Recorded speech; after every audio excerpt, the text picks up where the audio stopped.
10वीं क्लास की supporting material से यानी कि सहायक सामग्री से पहला प्रश्न पूछा गया है। किसी संख्या n को 16 से विभाजित करने पर शेषफल 5 प्राप्त होता है। यदि इस संख्या को 8 से विभाजित करें तो शेषफल क्या होगा।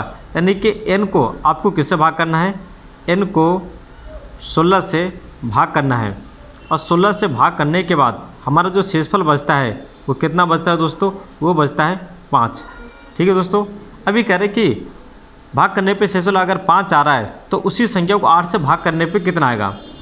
यानी कि ये संख्या जो आएगी हमारी उसी को फिर हमें 8 से भाग करना है तो कितना शेषफल आएगा। इस सवाल को करने के लिए सबसे पहले हम एक तरीके से एक मान लेंगे कि यहाँ पे 1 आ रहा है। ठीक है, हमने ये मान लिया कि यहाँ पे 1 है। अब मैं इसका जवाब भी बताऊँगा क्यों। और आपको एक भाजक का नियम पता होना चाहिए।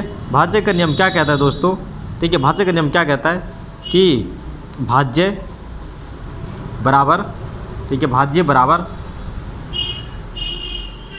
भाजक और गुने में भागफल प्लस जोड़ शेषफल। ठीक है, शेषफल। अब यहाँ पे देखिए दोस्तों कि भाज्य, भाजक, भागफल, शेषफल क्या होता है उसको समझने के लिए हम यहाँ पे एक अलग से कुछ सवाल करते हैं। जैसे कि मैंने यहाँ पे 2 लिया है और अंदर मैंने 3 लिया है। आप कोई भी नंबर ले सकते हैं। क्या 2 के टोटल में 3 आते हैं, नहीं आता है। तो 3 से कम आता है, एक बार में आता है, 2 कम 2। 3 में से 2 घटाएं तो कितना बचेगा, 1 बचेगा। अब इस चीज़ को थोड़ा गौर करिए दोस्तों, सामने नज़र रखिए। ये वाली जो चीज़ें दोस्तों नीचे शेषफल रिमाइंडर, इसको क्या बोला जाता है, शेषफल। उसके बाद ये वाली संख्या को बोला जाता है, ठीक है, भागफल। और इससे जिससे हम भाग करते हैं वो होता है भाजक, और जिसको हम भाग कर रहे होते हैं वो होता है भाज्य।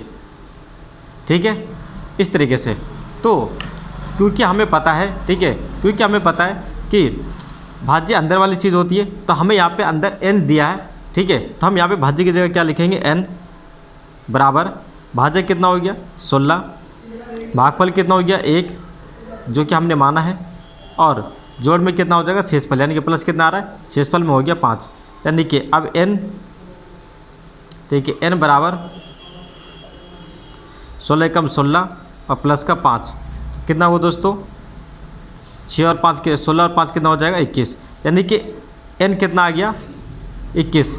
अब जो n जो संख्या आई है, ठीक है, n संख्या जो आई है, तो यदि इस संख्या को 8 से भाग करें, यानी कि इसी संख्या को किससे भाग करना है, 8 से भाग करना है, तो हम इसको यहाँ पे भाग कर देते हैं। इसी संख्या को हमें 8 से भाग करना है जो 21 आई है। अब मैं 8 के टेबल कितनी बार पढ़ूंगा, जो 21 आए। अगर इसकी 21 नहीं आता तो उससे कम आना चाहिए। तो 8 दूना कितना होता है दोस्तों, 16 आता है। और 1 में से 6 नहीं घटा सकते, इसलिए 1 इससे हासिल लेगा 2 से, तो ये हो जाएगा 11। 11 में से 6 जाए तो कितना बचेगा, 5 बचेगा। तो अब यहाँ पे हमारा जो आंसर है दोस्तों वो क्या है, 5 है। शेषफल हमारा कितना है दोस्तों, 5 है। अभी कैसे हुआ, यानी कि आप क्वेश्चन को दोबारा पढ़े फिर समझ में आएगा। किसी संख्या n को, यानी कि वो संख्या हमने क्या मान ली n, जो क्वेश्चन में भी बताया गया है, प्रश्न में पूछा गया है, n को 16 से भाग करने पर, n को 16 से भाग करने पर, ठीक है, उसके बाद शेषफल 5 प्राप्त होता है, जो हमें 5 मिल रहा है। यदि इसी संख्या को, जो हमारा n जो है वो कितना है 21 आया है, और 21 को, यानी कि उसी संख्या को 8 से विभाजित करने पर शेषफल कितना होना चाहिए, 5 आना चाहिए। तो हमारा शेषफल कितना आ गया दोस्तों, 5 हमारा आंसर आ गया है। ठीक है, तो आप आंसर यहाँ पे 5 लिख सकते हैं। ठीक है, क्योंकि शेषफल हमारा 5 है तो ये हमारा 5 हो गया। अब यहाँ पे जैसे कि मैंने बताया था, यहाँ पे मैंने 1 क्यों लिया, अगर वो चीज़ देखना चाहते हैं तो आपको सामने ध्यान रखना होगा और सामने नज़रें होनी चाहिए। जैसे कि यहाँ पे मैंने क्या लिखा दोस्तों, 16। ठीक है, अब यहाँ पे ध्यान दीजिएगा, शेषफल कितना है 5, भाजक कितना है 16। तो जैसे कि मैंने यहाँ पे लिखा 16, ठीक है, और अंदर हमें वो संख्या पता नहीं है। उसके बाद अब 1 की जगह मैं 2 मान लेता हूँ। ठीक है, 2 आ गया। और हमारा शेषफल कितना आना चाहिए दोस्तों, शेषफल कितना बचना चाहिए, 5। अब ये नियम क्या कहता है, भाज्य का नियम क्या कहता है कि सबसे पहले अंदर वाली चीज़ आएगी, यानी क्या आएगी, भाग्य। ठीक है, भाज्य। ठीक है, तो n बराबर, ठीक है, n बराबर, फिर उसके बाद आ जाएगी भाजक। तो भाजक क्या है 16, और उसके बाद आ जाएगा भागफल। भागफल कितना हमारा 2 है। फिर उसके बाद आ जाएगा प्लस में शेषफल, और शेषफल हमारे कितना है 5 है। ठीक है, तो n कितना आ जाएगा, 16 दूनी हो जाएगा 32, और ये 5। तो n बराबर हमारे कितना हो जाएगा दोस्तों, ठीक है, n बराबर हो जाएगा 37। अब मैं इस संख्या को अगर मैं किससे भाग करता हूँ, 8 से भाग करता हूँ। तो देखिए आंसर क्या आता है। अब यहाँ पे चौंकाने वाला आंसर आएगा, बिल्कुल सामने नज़र होनी चाहिए। चलिए 8 को मैं भाग करते हैं, 37 अंदर और 8 बाहर। 8 के टोल में 37 आता नहीं आता है, तो 37 से कम आता है, बिल्कुल आता है, 8 चौके 32, ठीक है 32। अब 7 में से 2 घटाएं तो कितना बचेगा, 5। अब मैं यही आपको समझाना चाह रहा था, ठीक है, कि हमारा जो यहाँ पे जो शेषफल कितना आ गया, शेषफल आ गया 5।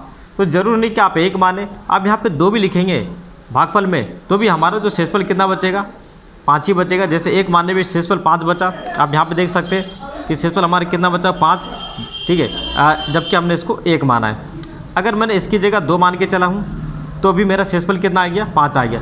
3 लेंगे तो भी यहाँ पे शेषफल कितना आएगा, 5 आएगा। अगर 8 से आपको भाग करते हो तो 8 से भाग करना होगा, ठीक है। तो उम्मीद है कि आपको ये वीडियो पसंद आई होगी दोस्तों। अगर ये वीडियो पसंद आई होगी तो आप इस वीडियो को लाइक कर दीजिए और चैनल को सब्सक्राइब कर दीजिए। फिर मिलते हैं अगले वीडियो में, तब तक के लिए आप अपना ख्याल रखिएगा। ओके, नमस्ते एंड बाय।